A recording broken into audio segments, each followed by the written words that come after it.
पाठ 8 इकाई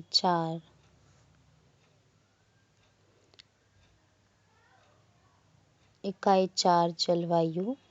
पाठ अध्याय 8 वायुमंडल का संघटन तथा संरचना। क्या कोई व्यक्ति वायु के बिना रह सकता है? हम लोग दिन में 2-3 बार भोजन करते हैं तथा कई बार पानी पीते हैं, लेकिन सांस लगभग प्रत्येक सेकंड लेते रहते हैं। जीवित रहने के लिए वायु सभी जीवों के लिए आवश्यक है। मनुष्य जैसे कुछ जीव बिना भोजन और पानी लिए कुछ समय तक जीवित रह सकते हैं, लेकिन सांस लिए बिना कुछ मिनट भी जीवित रहना संभव नहीं होता। यही कारण है कि हमें वायुमंडल का विस्तृत ज्ञान होना चाहिए। वायुमंडल विभिन्न प्रकार के गैसों का मिश्रण है और यह पृथ्वी को सभी ओर से ढके हुए है। इसमें मनुष्यों एवं जंतुओं के जीवन के लिए आवश्यक गैसें जैसे ऑक्सीजन तथा पौधों के जीवन के लिए कार्बन डाइऑक्साइड पाई जाती है। वायु पृथ्वी के द्रव्यमान का अभिन्न भाग है तथा इसके कुल द्रव्यमान का 99% पृथ्वी की सतह से 32 किलोमीटर की ऊंचाई तक स्थित है। वायु रंगहीन तथा गंधहीन होती है तथा जब यह पवन की तरह बहती है तभी हम इसे महसूस कर सकते हैं। वायुमंडल का संघटन। वायुमंडल गैसों, जलवाष्प एवं धूल कणों से बना है। वायुमंडल की ऊपरी परतों में गैसों का अनुपात इस प्रकार बदलता है जैसे कि 120 किलोमीटर की ऊंचाई पर ऑक्सीजन की मात्रा नगण्य हो जाती है। इसी प्रकार कार्बन डाइऑक्साइड एवं जलवाष्प पृथ्वी की सतह से 90 किलोमीटर की ऊंचाई तक ही पाए जाते हैं। गैस। कार्बन डाइऑक्साइड मौसम विज्ञान की दृष्टि से बहुत ही महत्वपूर्ण गैस है, क्योंकि यह सौर विकिरण के लिए पारदर्शी है, लेकिन पार्थिव विकिरण के लिए अपारदर्शी है। यह सौर विकिरण के एक अंश को सोख लेती है तथा इसके कुछ भाग को पृथ्वी की सतह की ओर प्रतिबिंबित कर देती है। यह ग्रीन हाउस प्रभाव के लिए पूरी तरह उत्तरदायी है।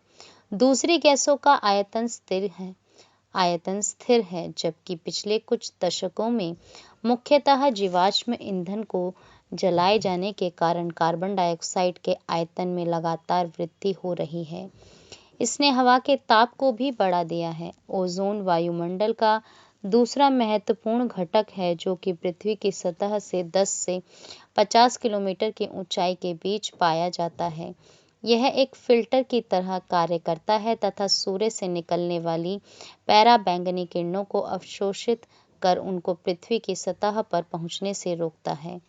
जलवाष्प वायुमंडल में उपस्थित ऐसी परिवर्तनीय गैस है जो ऊंचाई के साथ घटती जाती है। गर्म तथा आर्द्र उष्ण कटिबंध में यह हवा के आयतन का 4% होती है, जबकि ध्रुवों जैसे ठंडे तथा रेगिस्तानों जैसे शुष्क प्रदेशों में यह हवा के आयतन के 1% भाग से भी कम होती है। विषुवत वृत्त से ध्रुव की तरह जल वाष्प की मात्रा कम होती जाती है। यह सूर्य से निकलने वाले ताप के कुछ भाग को अवशोषित करती है तथा पृथ्वी से निकलने वाले ताप को संग्रहित करती है। इस प्रकार यह एक कंबल की तरह कार्य करती है तथा पृथ्वी को न तो अधिक गर्म तथा न ही अधिक ठंडा होने देती है। जलवाष्प वायु को स्थिर और अस्थिर होने में भी योगदान देती है। धूल कण। वायुमंडल में छोटे छोटे ठोस कणों को भी रखने की क्षमता होती है। ये छोटे कण विभिन्न स्रोतों जैसे समुद्री नमक, महीन मिट्टी, धुएं की कालीमा, राख, पराग, धूल तथा उल्काओं के टूटे हुए कण से निकलते हैं। धूल कण प्रायः वायुमंडल के निचले भाग में मौजूद होते हैं, फिर भी संवहनीय वायु प्रवाह इन्हें काफी ऊंचाई तक ले जा सकता है। धूल कणों का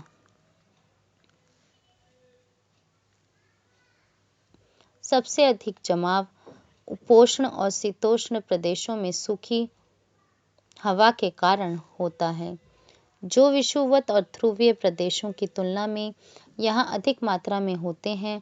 धूल और नमक के कण आर्द्रताग्राही केंद्र की तरह कार्य करते हैं, जिसके चारों ओर जलवाष्प संघनित होकर मेघों का निर्माण करती हैं।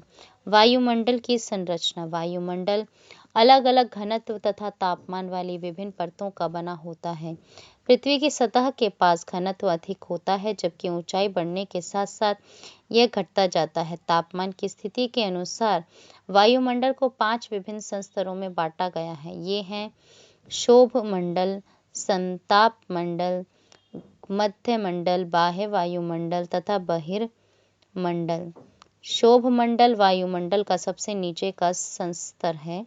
इसकी ऊंचाई सतह से लगभग 13 किलोमीटर है तथा यह ध्रुव के निकट 8 किलोमीटर तथा विषुवत वृत्त पर 18 किलोमीटर की ऊंचाई तक है। क्षोभ मंडल की मोटाई विषुवत वृत्त पर सबसे अधिक है, क्योंकि तेज वायु प्रवाह के कारण ताप का अधिक ऊंचाई तक संवहन किया जाता है।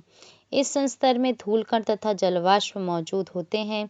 मौसम में परिवर्तन इसी संस्तर में होता है। इस संस्तर में प्रत्येक 165 मीटर की ऊंचाई पर तापमान 1 डिग्री से घटता जाता है। जैविक क्रिया के लिए यह सबसे महत्वपूर्ण संस्तर है। क्षोभ मंडल और संताप मंडल को अलग करने वाले भाग को क्षोभ सीमा कहते हैं। विषुवत वृत्त के ऊपर क्षोभ सीमा में हवा का तापमान -80 डिग्री सेल्सियस और ध्रुव के ऊपर -45 डिग्री सेल्सियस होता है। यहाँ पर तापमान स्थिर होने के कारण इसे क्षोभ सीमा कहा जाता है। समताप मंडल इसके ऊपर 50 किलोमीटर की ऊंचाई तक पाया जाता है। समताप मंडल का एक महत्वपूर्ण लक्षण यह है कि इसमें ओजोन परत पाई जाती है। यह परत पराबैंगनी किरणों को अवशोषित कर पृथ्वी को ऊर्जा के तीव्र तथा हानिकारक तत्वों से बचाती है। मध्य मंडल समताप मंडल के ठीक ऊपर 80 किलोमीटर की ऊंचाई तक फैला होता है। इस संस्तर में भी ऊंचाई के साथ साथ तापमान में कमी होने लगती है और 80 किलोमीटर की ऊंचाई तक पहुंचकर यह 100 डिग्री सेल्सियस हो जाता है। मध्य मंडल की ऊपरी परत को मध्य सीमा कहते हैं। आयन मंडल मध्य मंडल के ऊपर 80 से 400 किलोमीटर के बीच स्थित होता है। इसमें विद्युत आवेशित कण पाए जाते हैं, जिन्हें आयन कहते हैं तथा इसे आयन मंडल के नाम से जाना जाता है। पृथ्वी के द्वारा भेजी गई रेडियो तरंगें इस संस्तर के द्वारा वापस पृथ्वी पर लौट आती हैं। यहाँ पर ऊंचाई बढ़ने के साथ ही तापमान में वृद्धि शुरू हो जाती है। वायुमंडल का सबसे ऊपरी संस्तर जो वायुमंडल के ऊपर स्थित होता है, उसे बहिर्मंडल कहते हैं। यह सबसे ऊंचा संस्तर है तथा इसके बारे में बहुत कम जानकारी उपलब्ध है। इस संस्तर में मौजूद सभी घटक विरल हैं, जो धीरे धीरे बाहरी अंतरिक्ष में मिल जाते हैं। यद्यपि वायुमंडल के सभी संस्तर हमें प्रभावित करते हैं, फिर भी भूगोलवेत्ता वायुमंडल के पहले 2 संस्तरों का ही अध्ययन करते हैं। मौसम और जलवायु के तत्व। ताप, दाब, हवा, आर्द्रता, बादल और वर्षण वायुमंडल के महत्वपूर्ण तत्व हैं, जो पृथ्वी पर मनुष्य के जीवन को प्रभावित करते हैं। इन तत्वों के बारे में विस्तृत जानकारी अध्याय 9, 10 और 11 में दी गई है। धन्यवाद।